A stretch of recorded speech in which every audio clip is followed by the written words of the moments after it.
To understand the headlines that have gripped the nation, you first have to understand the person at the centre of it all.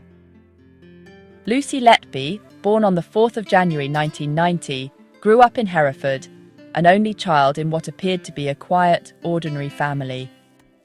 She was described as a diligent student who, from a young age, seemed set on a career in nursing. This wasn't just a job for her. It was a calling, a path she pursued with focus and determination. She enrolled at the University of Chester, embarking on the rigorous training required to become a registered nurse, specialising in caring for children. It's a field that demands immense compassion and resilience, looking after the most fragile of lives.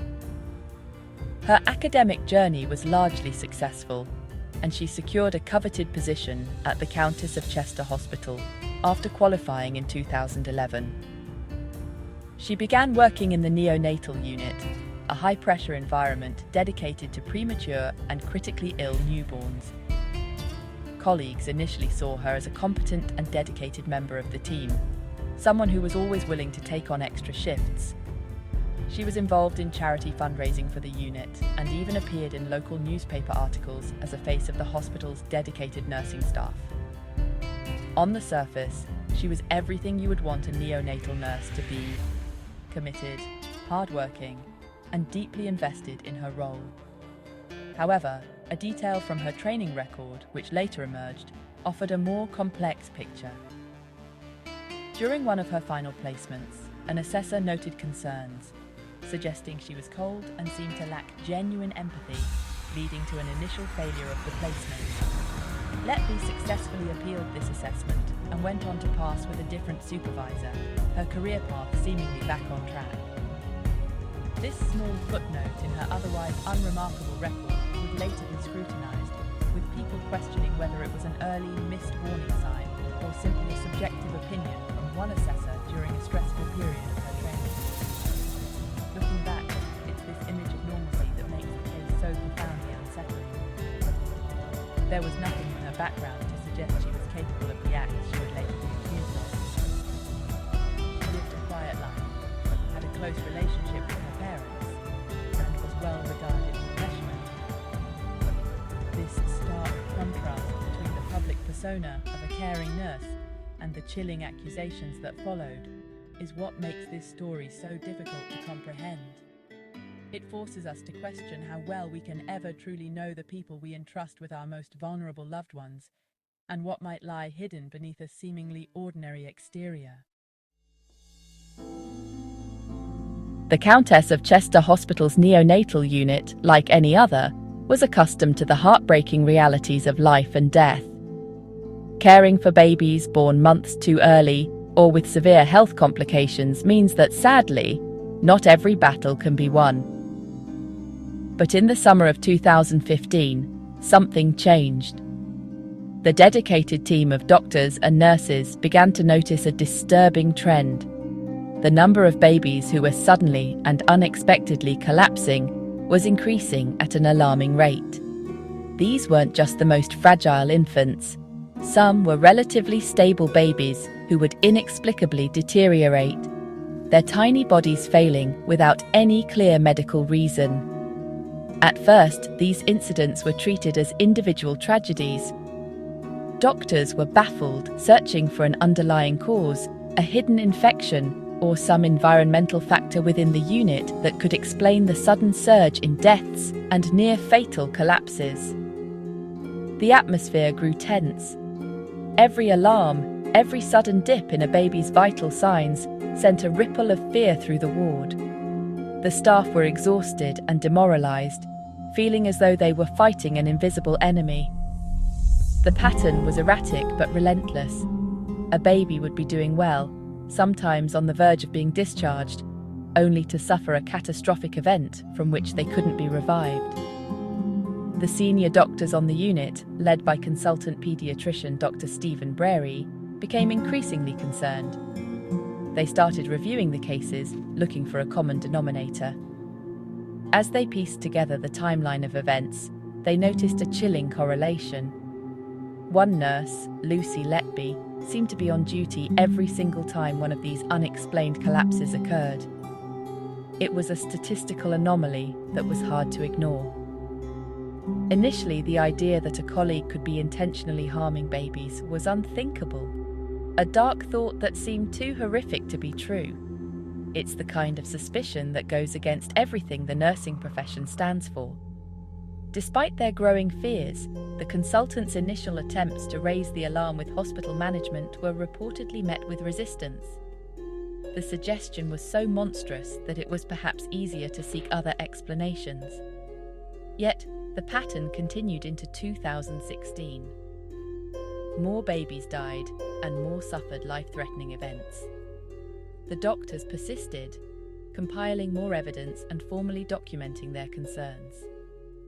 The whispers of suspicion that had started in hushed conversations in the hospital corridors were becoming a formal and urgent warning. It was clear that something was terribly wrong in the place meant to be a sanctuary for the sickest babies. By the spring of 2017, the concerns raised by the consultants could no longer be dismissed. The hospital trust finally contacted Cheshire Police, and a formal investigation, codenamed Operation Hummingbird, was launched. This marked a pivotal moment, transforming the internal hospital concerns into a major criminal inquiry. The task facing detectives was immense.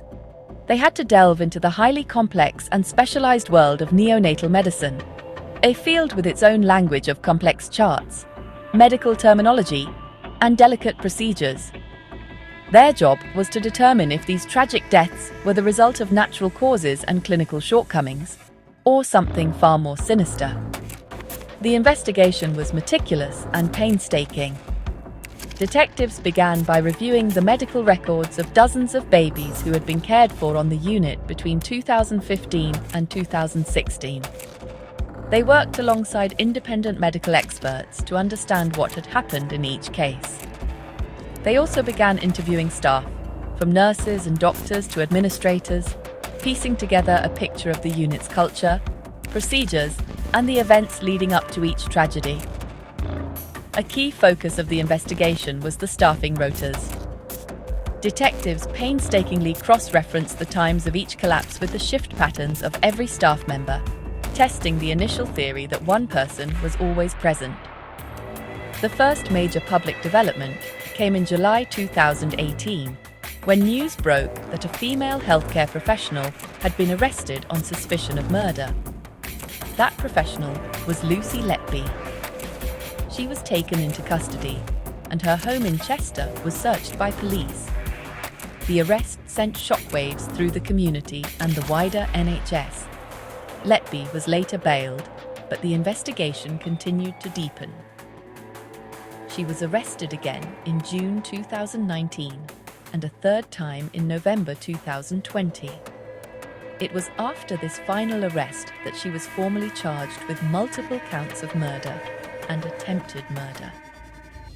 The years of meticulous police work culminated in a comprehensive file of evidence presented to the Crown Prosecution Service.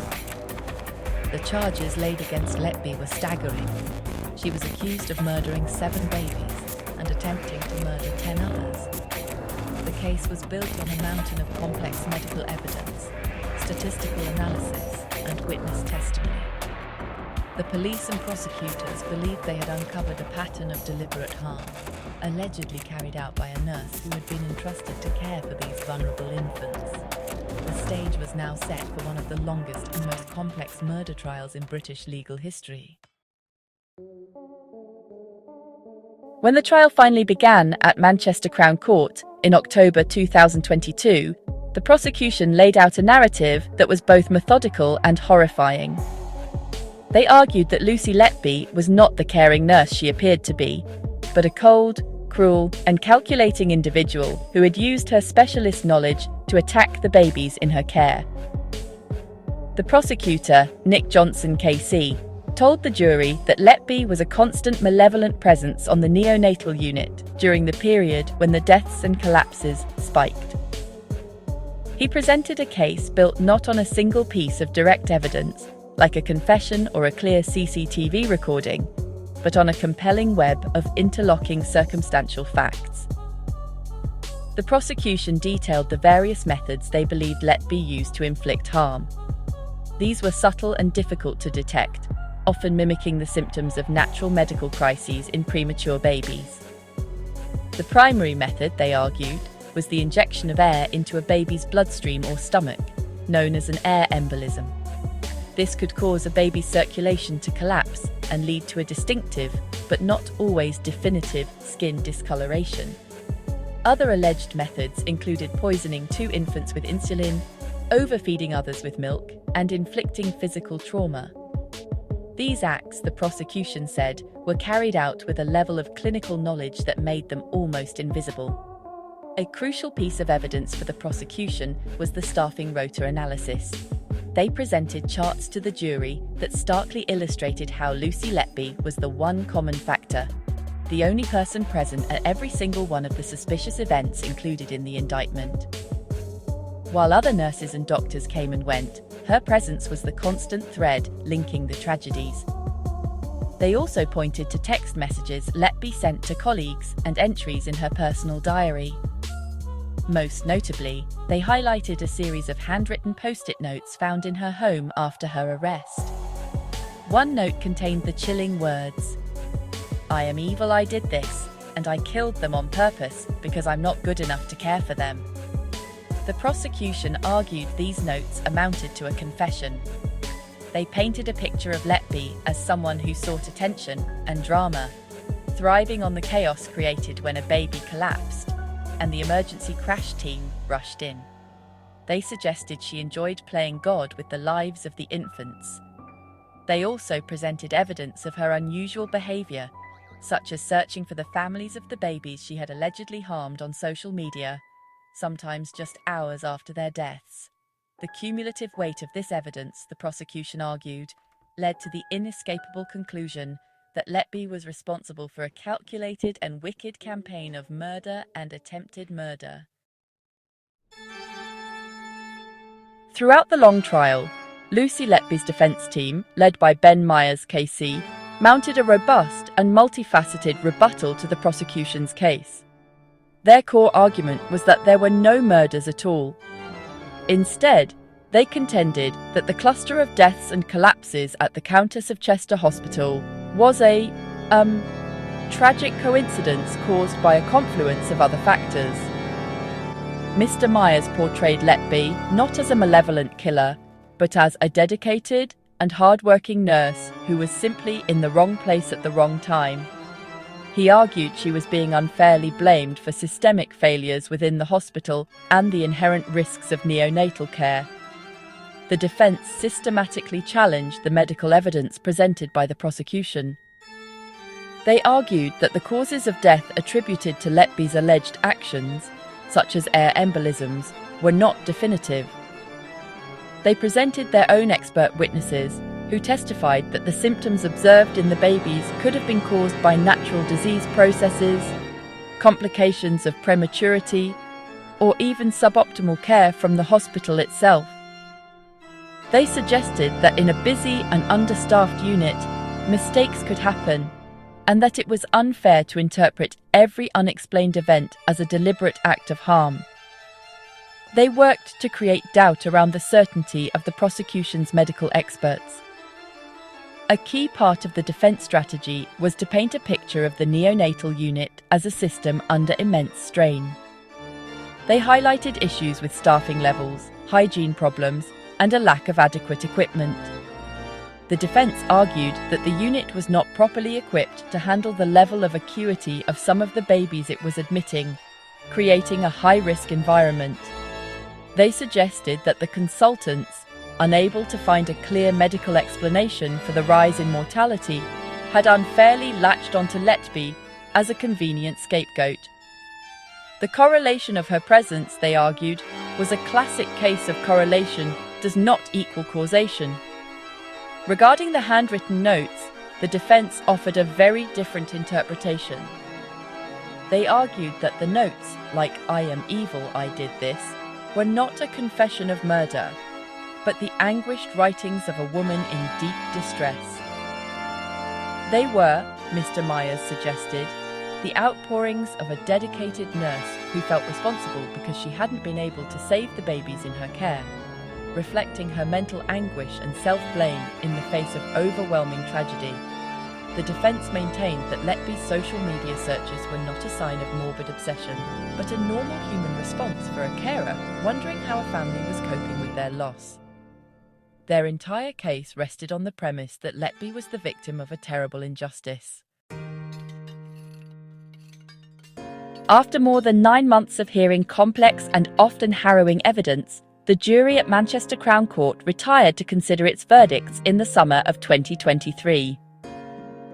The deliberation process was long and arduous, really reflecting the sheer volume and complexity of the case. In August 2023, after 22 days, they returned. The verdicts were delivered piece by piece, sending shockwaves through the courtroom and, honestly, across the country. The jury found Lucy Letby guilty of the murders of 7 babies. They also found her guilty of attempting to murder 6 other infants. On 2 counts of attempted murder, she was found not guilty, and the jury was unable to reach a verdict on 6 further charges of attempted murder. These convictions made her the most prolific child serial killer in modern British history. The sentencing hearing that followed was a moment of profound gravity. Letby refused to leave the cells to appear in court, a decision that prompted widespread condemnation and calls for a change in the law to compel offenders to face their victims' families. In her absence, the judge, Mr. Justice Goss, handed down one of the most severe sentences possible under British law. For each of the 7 murders, he imposed a whole life order, meaning she will spend the rest of her life in prison with no possibility of parole. It is a sentence reserved for the most heinous of crimes. But the legal process did not end there. The Crown Prosecution Service decided to pursue a retrial on one of the outstanding charges of attempted murder, where the first jury had been unable to agree. That retrial took place in 2024, and once again the jury found her guilty. This added a further count of attempted murder to her convictions, really solidifying the legal outcome. Following this, Letby attempted to challenge the verdicts. Her legal team applied to the Court of Appeal for permission to appeal against all her convictions, arguing the trial was unfair and the verdicts unsafe. However, in July 2024, the Court of Appeal refused her application. The judges concluded that there were no grounds to grant her leave to appeal, effectively shutting down that particular legal avenue for her. This decision meant that, from the perspective of the British court system, the verdicts stood. Lucy Letby was, and remains, a convicted serial murderer, serving multiple whole-life sentences. For the families of the victims, the verdicts and sentence represented a form of justice, a confirmation that their babies had been unlawfully killed by a nurse who should have been protecting them. Despite the definitive court verdicts and the failed appeal, the Lucy Letby case has become the subject of intense debate and, honestly, a fair bit of controversy. A vocal campaign, which gained momentum through 2024 and 2025, has argued that Letby is the victim of a catastrophic miscarriage of justice. This campaign is not just made up of online theorists. It actually includes respected statisticians, scientists, and medical professionals who have raised serious questions about the evidence that led to her conviction. They argue that the case against her, built largely on circumstantial evidence and expert opinion, is far from secure. The most significant development in this challenge came in February 2025. A panel of 14 international medical experts, chaired by the esteemed Canadian neonatologist Dr. Shu Li, held a press conference to announce the results of their independent review of the evidence. After examining the medical records for all 17 babies involved in the trial, their conclusion was startling and unequivocal. They stated that, in their collective professional opinion, no murders or attempted murders had occurred. Instead, they attributed the deaths and collapses to natural causes, the known risks of extreme prematurity, and in some instances, suboptimal medical care provided by the hospital. This expert panel directly contradicted the core of the prosecution's case. For example, they challenged the interpretation of skin discoloration as a sign of an air embolism, arguing it could be explained by other medical phenomena common in critically ill babies.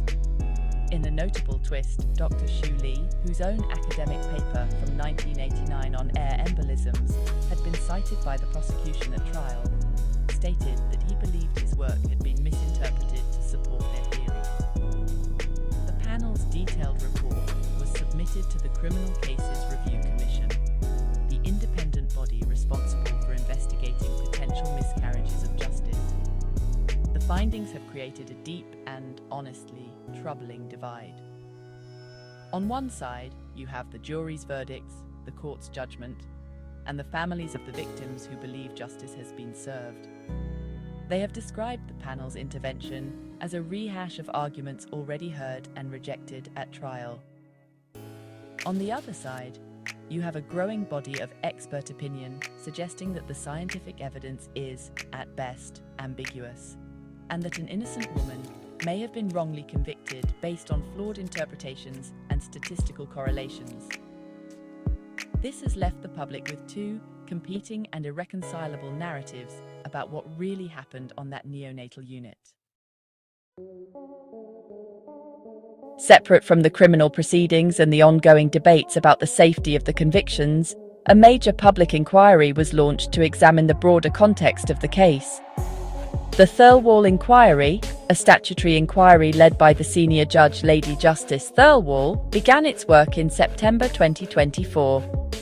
Its purpose is not to re-examine whether Lucy Letby is guilty or innocent. That is a matter for the criminal justice system. Instead, its mandate is to investigate how these events were allowed to happen within an NHS hospital and what lessons must be learned to prevent anything similar from ever happening again. The inquiry has focused intensely on the leadership and governance at the Countess of Chester Hospital. It has heard evidence from doctors, nurses, and former managers seeking to understand why the initial warnings raised by consultant paediatricians were not acted upon more quickly. The inquiry is examining the hospital's culture, its whistleblowing procedures, and whether there was a management failure to respond appropriately to the escalating crisis. Evidence heard during its 7 months of hearings has painted a picture of a management team that appeared to prioritize the hospital's reputation over patient safety, even allegedly pressuring doctors to apologize to Letby after they had raised their concerns. The scope of the Thirlwall inquiry extends beyond just one hospital.